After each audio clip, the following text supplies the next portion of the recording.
They also have accused you of hiding a hike in prices that was coming after that election that they won. What absolute nonsense from an energy minister that's incompetent and has lied to the Australian people about energy prices on an ongoing basis. I mean, honestly, this guy has no credibility, and you know that he hasn't failed to deliver on all of his promises on energy prices, and the result of that is we're now seeing industry moving offshore.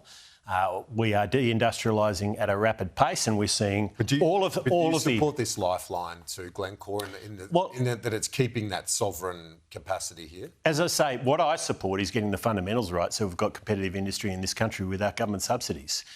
There is no pathway to prosperity. If they were going to shut up shop, you'd prefer them fund 600 million? You know what you'd really prefer? You'd really prefer to avoid getting into this place in the first place. And that's where Labor fails every single time. They don't understand the fundamentals, and so then government has to come in with a bailout. That is getting it the wrong way around. But in this situation, given we are here, do you support the 600 million? What I support is making industry in this country competitive on an ongoing basis without taxpayer subsidies, Kieran. And I think that's what every Australian would support, because ultimately it means taxpayers are not having to stump up, and we all pay for that. Mums and dads, if there are taxpayer subsidies, they have to pay for that. We want these industries to survive and prosper. The way to get them to survive and prosper is to get the fundamentals of competitiveness right. This government has failed on it, this energy minister has failed on it, this industry minister has failed on it, and the result is they end up proposing a band-aid on it. But if you were minister today, would you provide that bailout? I would do everything in my power to avoid getting into this situation in the first place. I don't know how many times I can answer that question. And this is the problem, is the government creates its own mess, and then what it has to do is put a band-aid on a bullet wound, and all Australians pay for this government's incompetence. The Home Affairs Department's released information around the ISIS brides. They're not going to say where they are at this stage for operational reasons. That was effectively what the Secretary said. Yeah, no, this is not a government that's big on transparency, Kieran. You know that. They don't do transparency in a big way. And so you would expect them to say that. But just more broadly, here's another layer of incompetence. I mean, this government has not been able to answer questions appropriately on the assistance they've given these people who went over there to support a terrorist organisation. A terrorist organisation. They're saying they haven't given any assistance for the repatriation. Well, I mean, they say that, and then in a moment later they say, except the normal assistance. Well, what assistance have they given?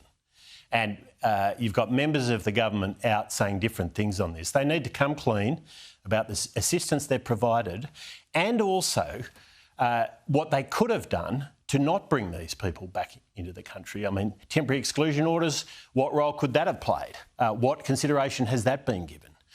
This is a government that has not been serious about keeping people who went overseas to support a terrorist organisation out of the country. Do you trust the security agencies, though, that they'd be monitoring? Well, I mean, the security agencies work within the framework and guidance given them by the government. So the government needs to explain and give the answers to these questions, Kieran, and they haven't given satisfactory and coherent answers. The comprehensive strategic partnership with Singapore entering a new phase, is this welcomed by the coalition? Yeah, it's a good step forward. I mean, we obviously did the first version of this, and it's great to see it progressing. There's bipartisan support for this strong relationship with Singapore. I've just been part of a delegation meeting with the Singaporean delegation, not just the Prime Minister, but a range of ministers, including the Defence Minister. And in my own portfolio, I think defence cooperation with Singapore is incredibly important. We certainly got the ball rolling well and truly on this when we were in government, and we need to continue to support it. Finally, Senator Price says she's contacted Susan Lee, urging her to stop the leaks out of the Liberal Party. Do you welcome that? Look, there's lots of frustration that you've seen this week. We need to get on with the job of doing the hard policy work necessary to take a position to the next election that is competitive and can win. And that's what I'm doing every single day, making sure we've got a properly funded defence force at a time which is more dangerous than any time since the Second World War in our region, Kieran. That's going to continue to be my focus. You've got to be united though, don't you? Well, we do, and we're united around a set of policies and positions that we all are willing to and want to fight for, and that's what I'm doing every single day, because we have a government that's letting Australians down. We have a government that is not doing what is necessary at a time that's more dangerous than any other time since the Second World War. And I'm going to continue to do the hard work necessary to right those wrongs. Shadow Defence Minister Angus Taylor, thanks as always. Good to be with you, Q.